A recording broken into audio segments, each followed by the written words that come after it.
remember when we used to call these things possums? Now they're called opossums. Remember when we used to call these guys Eskimos? Well, now they're called Inuit. And last but certainly not least, guys, you remember when we used to call these guys managers? Yeah, well, now they're called head coaches. I know as football fans, when we see somebody in the dugout, we're used to calling them managers or whatever the hell Pochettino is. But yeah, guys, you can stop calling them managers. They're not referred to as managers anymore. I mean, take a look at this. Liverpool announced Slot as their new head coach, not manager. Tottenham Hotspurs announced Thomas Frank as their new head coach, not manager. Chelsea announced Enzo Maresca as their new head coach. Ruben Amorim was fired at his post as the head coach of Man U. Chelsea have just signed Liam Rosinha as their new head coach. You see, I'm not making this up. It's all happening before our very eyes. Ladies and gentlemen, we are witnessing the death of Football Manager. And no, I'm not talking about the game where I made a save with Birmingham City and Troy Deeney saved me from relegation. Deeney, you might have worse ball knowledge than your average FIFA YouTuber, but I can never replace you. No, ladies and gentlemen, today we are talking about the actual death of managers in football. Bruh, it is your boy, the Streets Champ, Toby World, party time, excellent. Let's get into the video. So why are managers not called managers anymore and they're instead referred to as head coaches? Because there is a huge difference between the two terms. Now, if you have played the game Football Manager before, then you would know what it means to be a manager. It means you handle the finances, you handle the coaches, you have a say in the transfers. You are basically a CEO like my homegirl Mercedes Money. So in simple terms, a manager is somebody with power. And a head coach is somebody with less power than a shot by Timo Werner. I showed you earlier that teams are straight up refusing to use the term manager anymore. So what does this mean for modern day managers, aka head coaches? One big change is that teams nowadays feel like Peter Parker at the end of No Way Home.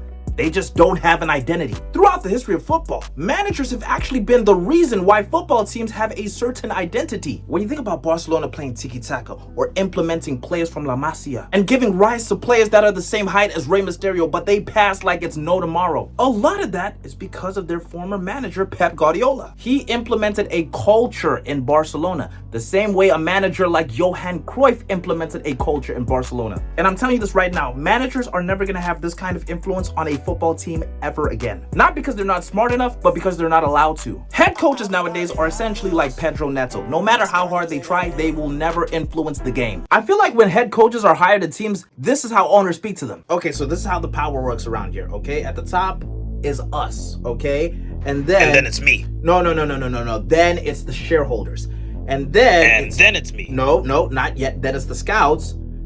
Then it's the players. Well, surely I'm next, right? No, don't worry. And then it's the other shareholders. What? And then right here at the bottom, yeah, that's you. But it's not just about club culture. It's also about how a team looks on the field. I know I said before that managers don't influence anything that happens with an overall team. All they can focus on is what happens on the field. But even that, they don't have much power over. Let me explain why. Actually, let me ask you this question.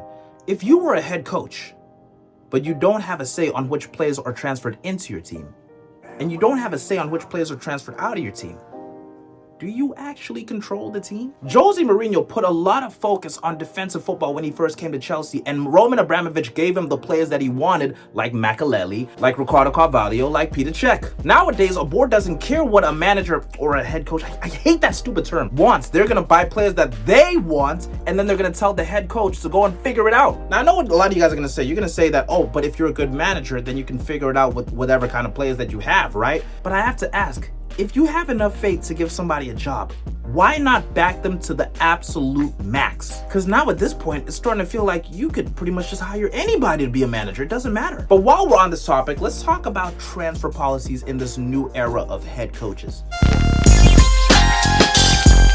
Diego Simeone is still one of the few managers that has a say in what kind of players he wants. Now, he's kind of slowed down over the last couple years, but let's be honest, y'all. Back in the day, this guy was football's version of Saddam Hussein. If he wanted some hard-nosed, aggressive South American midfielders and defenders that are going to sit back all game, paired with elite strikers that are going to hit teams on the counter, well, guess what? The board would give him everything he wants, and because of that, he wanted Atletico Madrid a couple of trophies, including 2 La Ligas. But nowadays, besides Pep, Simeone, and to a degree, Arteta, most, if not all, football managers do not have a say in which players come into their team. Like, look, man, I've had so much fun calling Arne Slot the Dutch King Neptune, calling him a fraud for failing with all these big players, but let's just be honest, y'all. Let's take away the agenda. Yes, Liverpool bought in a bunch of big players, but these guys do not suit how Slot plays. Football has shown throughout all of its history that buying the right players for a manager system trumps just buying a bunch of big name, big signings. Trust me, I'm a Chelsea fan. I've seen us just buy a bunch of big name players. It doesn't work. Scouts are lazy nowadays. They're not finding hidden gems like they used to. All they do is go for players that have already been dubbed as wonder kids for like the last 2 years. They don't care about systems. They just care about player rights, branding, and marketing. Only a few teams nowadays want to still do smart scouting. But now it's an issue because when teams like Sunderland or Brighton overperform, nobody ever praises the manager. People just praise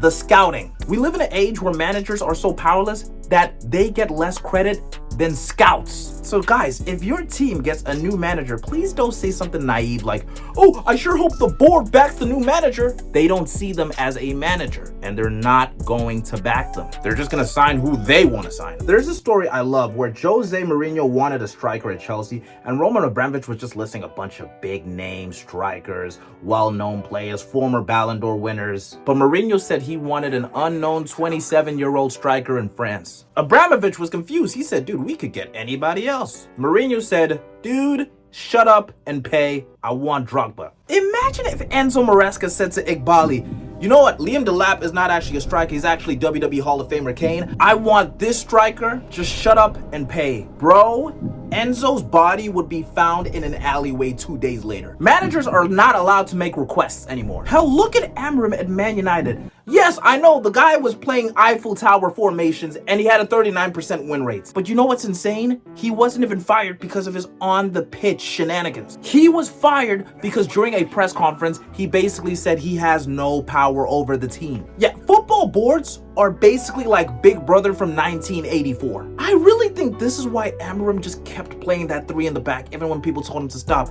because this was the only thing he had control over. It was basically like a massive FU to the board. I know people will say they got fired, but let's be honest, Enzo Maresca and Amorim tactically wanted to leave their clubs. Head coaches are realizing they're not having enough power and they just rather leave. Dude, this is a picture of Amorim after he just got sacked, bro. The guy's smiling like he's about to go on a date with Shania Twain. This is what happens when somebody's told that they're a head coach. Let's see what happens when somebody's told that they are a manager. Before we get into all that, guys, I want to remind y'all that we are on the road to 100,000 subscribers, and in 2026, we want to finish the story. So if you're new here, please subscribe today, join World Gang, and comment down in the comments that you're officially joining the journey, not this piece of crap, so that me and all the day one ooses can welcome you accordingly. Some people really are. It's crazy how Man U have adopted this whole head coach mindset when they had somebody like Ferguson, who was much more than a manager. He had a say in everything that happened at Man U. Oh, and also the whole class of 92 thing, that wasn't by some scout, okay? That was his idea. He was given the tools to create a certain culture around Man U. Man U at the time was almost like a cult with him as the leader. Everybody thought the way he did, from the players to the guys that give the players massages to the damn dinner lady. If Man U wanted to sign a player but Ferguson didn't want him, they're not getting him, okay? If Ferguson sees some unknown teenager in Portugal cook all of these players, then guess what? He's gonna get him signed. Now I want to talk about Paul Merson. Like me, he is a Chelsea fan. And like me, he has gambling problems. But unlike me, he was a legend for Arsenal. He said that in 1996, when he was playing for Arsenal, some man from Japan was coming to become the new manager. And unfortunately, guys, it was not Kazuchika Okada. It was actually some dude named Arsene. What did this dude named Arsene do at Arsenal?